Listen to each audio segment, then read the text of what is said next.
How to make your own beeswax birthday cake candles. So what you'll need is rendered beeswax and some wicking. And I measure just 4.5 inches. Cut that off, tie it onto a stick. The way I make sure they're even, if I just follow my finger down, chop them at the bottom. So obviously you can do a number of these at a time. I'm just doing 2 to make it simple. So then you'll double boil beeswax on the stove. Wait till that's melted, but you don't want to do it too hot, because if it is too hot, your wicking won't stick to the wax. So that's sort of good, like it's not even totally dissolved. As you can see, there's still like a few bits of beeswax and stuff in there, but I don't need it to be totally melted.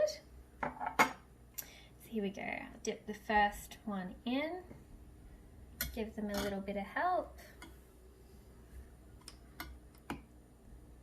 And these ones I'll leave in here for about 30 seconds. And then the first time I bring them up, I'll just let them dry. And then any little bits, I can just sort of mold them with my finger there.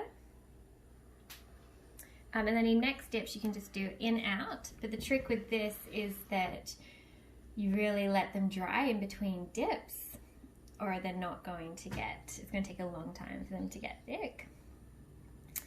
Yeah, so in a few weeks it's Olive's 2nd birthday, so I wanted to really perfect these candles before then. And the other week it was Simon's birthday, and we just bought like the cheap candles from the supermarket, and a little bit of the wax got on his birthday cake and it just tasted like chemicals. It was disgusting. So with beeswax, it's totally safe to eat if a little bit gets on your cake, but also it lets out healthy fumes into the environment.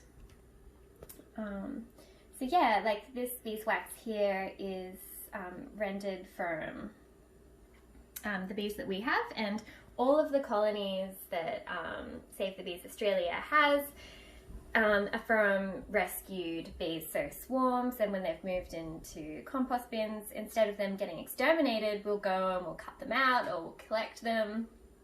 So yeah, they're really well loved and treated bees.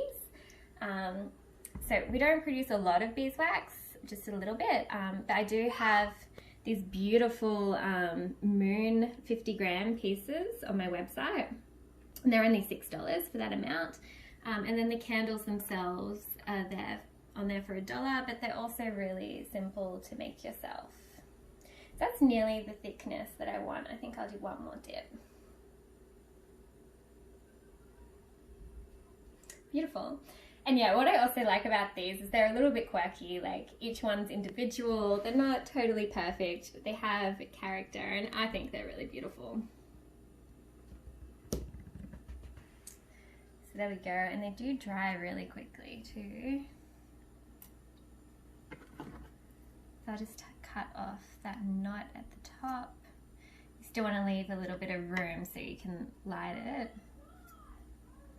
And then its bum here, I'm going to cut off because it kind of drips to the bottom. Like I've just cut that off flat, and I haven't even cut through the wick, and so it will be able to stand up in your cake.